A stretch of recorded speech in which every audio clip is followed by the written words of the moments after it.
Good morning, it's Carl Smith, once again, checking in via video this time.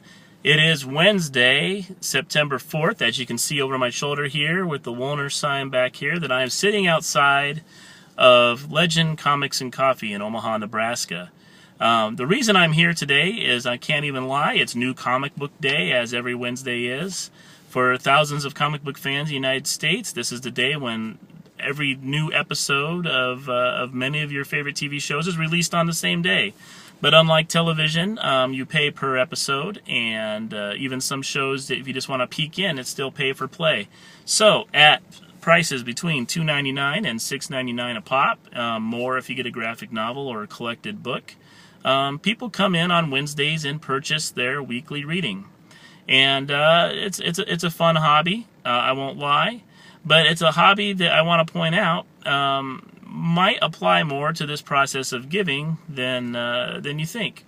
First of all, the theme of comic books is important to me because we've only been live a couple days here with the fundraiser, and the community that's responded the best has been my comic book community. Those who collect comic books, those people who really have no connection in life other than the fact that they have access to Twitter and they read comic books.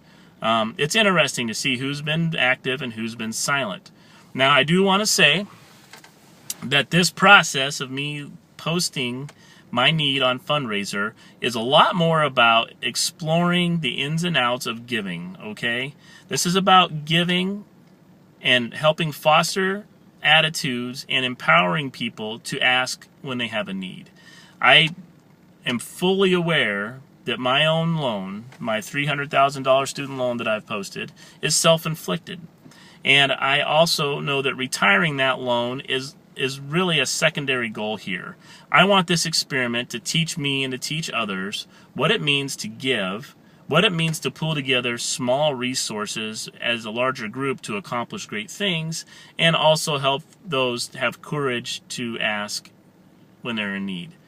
Now, again, sitting outside the comic book store, it brings up some interesting questions and some things I think are worth bringing up, and maybe better for me to at least verbally bring them up on this video, and then we'll discuss these sorts of things later. Let's make this a learning experience for all of us. First of all, being on the side of the fence of asking for help for me has been very interesting and really unnerving. I've felt really uncomfortable with it. I've kicked this idea around since the 90s, before the internet was even a thing that I had access to. And I've talked about this on the site a little bit already in the couple days we've been up. But it's a really uncomfortable position to be in because you feel like your life is on display and you have to justify yourself. You have to justify your need. Samaritan Finder, as a charity, we don't believe in this. If you come to me with a need, I do a little bit of due diligence to make sure I'm protecting our community, okay? I want to make sure that the people who watch the needs show up on Facebook know that I've reasonably been sure that the people asking for these needs are legitimate. However, I don't do a lot of deep digging. If someone comes to me and asks for help, I don't ask them how much money they spend a week on Starbucks. I don't ask them if they have an iPhone. I don't ask them if they drive, a brand new Denali. Because I feel like if you have a need and you perceive a need to be existing in your life, that there is no shame in letting people know that there is a need. Okay? Samaritan Finder is a place where you can do that. Here locally in Council Bluffs specifically. In my heart of hearts, I have this wild fantasy that this would catch on and there would be chapters of Samaritan Finder in every community, or at least something equivalent to it. But the fact remains right now, it's just me and Facebook and about 120 people who have pushed the like button, waiting for a need to show up. And I don't judge those needs when they come to me. We did a project where someone asked for us to help get bicycle helmets for their children. No problem with that. I don't ask what they drive. I don't ask if they work. I don't ask if money's coming in from dad somewhere. If they've come to me and said, look, my kids would like bicycle helmets, I don't think it's in the cards for me. Matter of fact, they specifically want these ones because it's a cartoon character that they're thrilled with. We post it, and I don't twist any arms, and you know what? More often than not, these needs are being met. People are happy to meet these needs, all right?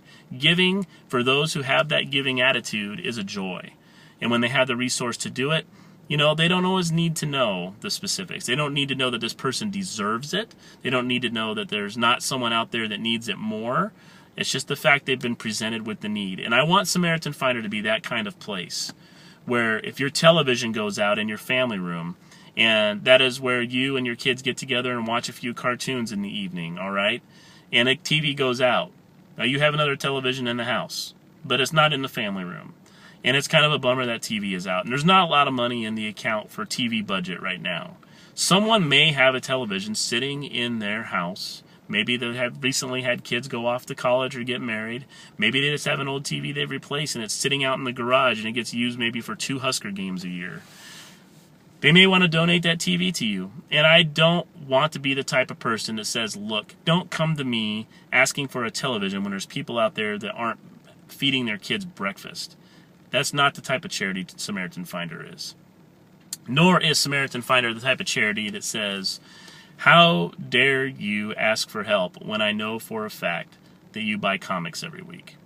Now, it's easy to defend myself, but this is the type of attitude, as silly as it sounds in the context of comic books, that I hear a lot in the world of healthcare as a pharmacist. How dare you pick up a prescription on Medicaid? How dare you use WIC to get milk and juice for your kids when I'm working 40 hours, okay, and I see you get a Starbucks on the way out of the grocery store? All right? This is the sort of attitude that doesn't really jive well with what the philosophy of Samaritan Finder is. All of us have excursions in our life, okay? Things that make getting up in the morning a little more positive, all right? The daily grind can be a little oppressive, and all of us have little bits of escape, whether it be our reading, whether it be television shows we watch, maybe a hobby we have like riding bikes, okay? Those sorts of things are our escape from the daily grind. And I want people to enjoy those things. Now, that being said, something like a hobby like comic books where it's a weekly fee, okay? Same as cable TV, it's a monthly fee. Cell phone usage, a monthly charge, all right? Going to concerts is definitely something you pay to do, okay? These things do take money out of the general pot you can be using to meet your own needs. And I think those of us who are on the side of asking for help need to be conscious of that as well, and to make sacrifices in our own lives. And one of the hardest lessons to learn is to pull yourself up by your own bootstraps. And another hard lesson is to know when you can have someone else help you pull those bootstraps up as well, and feeling comfortable enough to ask for help. But if I'm going to come to you and ask for $300,000, for instance, for a student loan, I assume you want to know that I'm doing something in my life to put some money in that pot myself. That I'm not going to continue and eat McDonald's 3 times a day while you guys are sacrificing $5, $10, $20 at a time to help retire my debt. One of the things I've done is cut back on my comic book spending, and it's going to get tighter as it goes along. It's a work in process. It seems silly for a nearly 40-year-old man, for some of you, to even think that this is a thing, but it's a very real hobby. It's a very real enjoyment in my life, and it is a little tight for me to cut back. I've sold records out of my record collection. Those of you who follow me online have seen that. Matter of fact, the record collection is mostly going away. These are things that are dear to me. These are things that are important in my life that I'm sacrificing on my own behalf. However, if someone down the road asks me for a gas card through Samaritan Finder, and I find out later that night that they drove and took their kids out for blizzards at Dairy Queen, I'm not going to get mad about that. I don't expect people to get upset at the fact that maybe I take my kids to a carnival at some point, because they're going to say, hey, you asked, I gave $20, that made my week a little tighter, and then I just found out that you went and spent maybe $30 at a carnival with your children. Now, they have every right to be angry, but what we're doing with Samaritan Finder and with this project is just saying, look, you have a need, you put it up there. If someone chooses to help, fantastic. If they want to pass, go ahead and pass. And there's no pressure, okay? And there's no judgment. And Samaritan Finder works exactly that same way. To close, because I don't want this to be too long, I want to just say that this process of me putting up this fundraiser, once again, is more about the education of how to give and how to ask for need than it is about retiring my debt. Okay, I don't expect $300,000 to be raised. I hope so. I hope that happens by Christmas, but I'm a realistic person, and I know it's probably not going to happen. But every dollar that comes in is going to be relief from that. And I'll post at the end of the process on Christmas of me paying whatever balance is in there towards the student loan principal, and it helps. Every little bit helps. But the most important thing is to educate people through the process that it's okay to ask for help if you have a perceived need. To look for the place as an outlet to ask for those needs. Samaritan Finder is one of those places. If you have a need, please look for us on Facebook, Samaritan Finder Council Bluffs, if you're in this area. And I will be happy to try to coordinate with you as best I can. We don't do well with a lot of financial needs, but if you have a physical need or a labor need especially, we can help you meet those needs, okay? But the other place is the internet. This fundraiser site is an easy place to set up. It took me less time to set this up than it did my Facebook account. Pardon me. And the other thing I want to do is to help foster the attitude of giving. We need to get over ourselves when it comes to trying to pick apart those who are receiving aid. And a friend of mine and I talked about this week, and I really do think there's a certain genetic component of this, right? That you're either going to get it or you're not. And there are some people who are always going to be afraid that someone is getting away with something. That I work for what I have. How dare you ask for help in your life? Or why don't you just get a job? Why don't you just get an education? Look, life is more complicated than that, okay? And we need to get over that. If someone needs help, if someone comes to me and says, look, I don't think I can afford diapers this month, I'm not going to point to the pack of cigarettes in their car and walk away. If I have money in my pocket to help you buy diapers for your kids and you have come to me with that need, I'm most likely going to help you. Samaritan Finder is most likely going to help you buy Christmas presents for your children, regardless of how many times you've been to the bar this month. Okay? These things are frustrating for some people, but for us, we believe that if we can help, we're going to help. I don't need to know your backstory. I don't need to know your qualifications. I don't need to run a credit report. We're going to do some due diligence. We're going to make sure that it's not just, hey, give me $50, thanks. But I think when you give, you need to do so without requirement. If someone asks you, feel good in saying no. If it doesn't feel right, say no. And don't feel guilty about that. And neither should the person asking for help feel angry that they were denied. But don't say no and then give them a lecture on how they're living their life. Don't say yes and then spend the next week criticizing their hobbies, their excursions to the comic book store, their trips to McDonald's, their new jewelry they picked up at Charming Charlie's. These things, again, are the things that make your day worth doing when you get out of bed. They need to be cut back, sure, but that shouldn't be in the equation. So, once again, just chiming in with my opinion.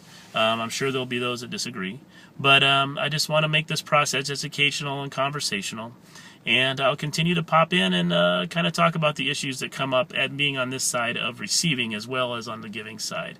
Thanks for all your support, guys. You've been great. I've already raised more money in 2 days than I thought I would for the first month. We haven't quite hit $100 yet, but I didn't even expect to do that well, to be honest. I believe in the power of giving little bits, but I do know it's an uphill battle, because just as easy as it is to hit share or send an email, it's just as easy to delete it or ignore it. And there's so much white noise on the internet and so much vying for your attention and your money.